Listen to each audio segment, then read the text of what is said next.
the reason I actually came on to do this little segment was give you some of the resources that I've used to help you explore your psychic abilities, your extrasensory senses.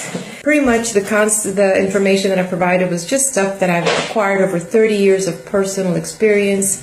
But I've had these books in my library for 30 years or so, and maybe more. And I'd like to kind of tell you that they were really good for me, and I'd share them with you. This one was Divine Intuition, this one is Divine Intuition by Lynn A. Robbins.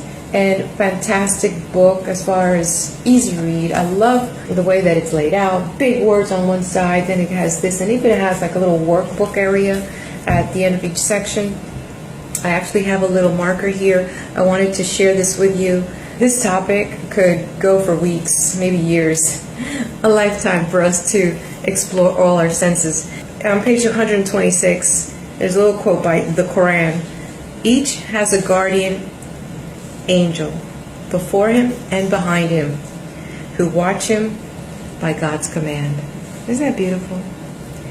And Penny Pierce on this side talking about asking for guidance.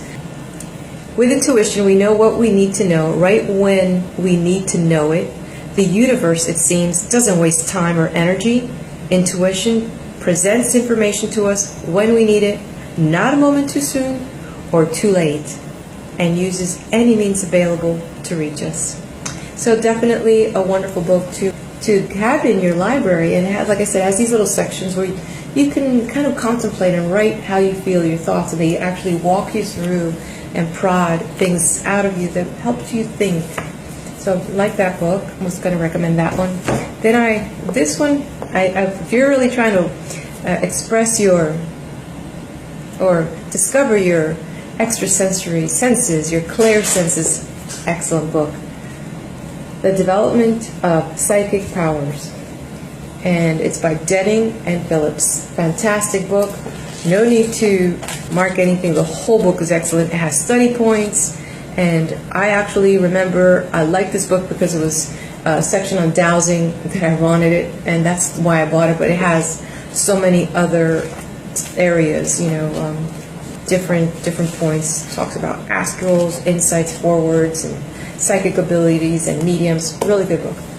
Now, there's another book that I would recommend, but this might be a little bit out there for some of you as far as, if you are not familiar with Stuart Wilde and some of his writings. It really got a little bit convoluted towards the end of his journey here on planet Earth. This one is called Sixth Sense. And I bought it because of this part, including the secrets of the etheric subtle body. Love that. Again, by Stuart Wilde. Excellent book. I have this little bookmark here. Interesting because this bookmark has a story. And it's a beautiful virgin with baby Jesus. And it says, The Miraculous Lady of Cicero, Illinois. So this is about 26 years old on a trip to visit George's mom.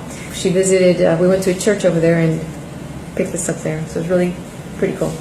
Anyway, the reason I like this section here, it has a little section on page 107 about claiming your power, but it's called The Psychometry of Daily Life. And loved how he put it here.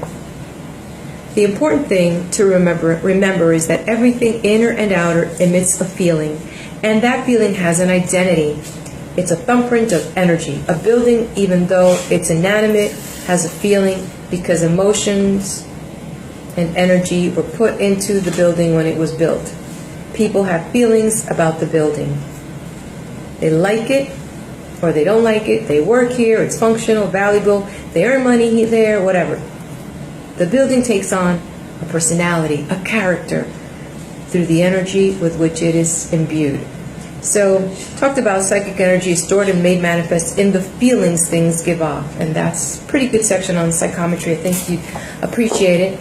And if this book is too intense for you, then just jump onto his little light book. It's a skinny little book, excellent book, best book that he wrote probably, besides The Power of the Spoken Word. It's called Miracles by Stuart Wilde. And open this book up anywhere and you're just going to fall in love with it. And like I did, let me read this for you. Your position on the earth plane as a miracle maker is inherent in the infinite power that lies within you. The limitless source lies there waiting for you to step up and collect your heritage. And when you do, the power will always be with you. And that is guaranteed. Excellent book. I love this guy. May he rest in peace. One of my best friends. And remember how it said praying. Praying is also a great way to enhance your psychic powers, your extra senses. And this little book is, geez, I think it's, I would say, I got this book before I left my mom's house, and I was 18 when I left my mom's house. So, A Manual to Prayer. And this is, she used to get this little book every month from Silent Unity. Some of you are familiar with it. And Silent Unity gives you a prayer for every day. So, this book is fantastic. It's kind of a manual of prayer. So here's a little section. Seek the good everywhere. Encourage the good to come forth. There is but one presence and one power in the universe, God, the good, omnipotent. Give your time and thought to God, and you will soon stop thinking about, talking about, or having trouble. And talks about gratitude and maintaining a friendly and loving spirit. So these are the references for you. I hope that, again, you've enjoyed the session. Thank you for visiting, for commenting, for sharing. And catch you back at the next live event.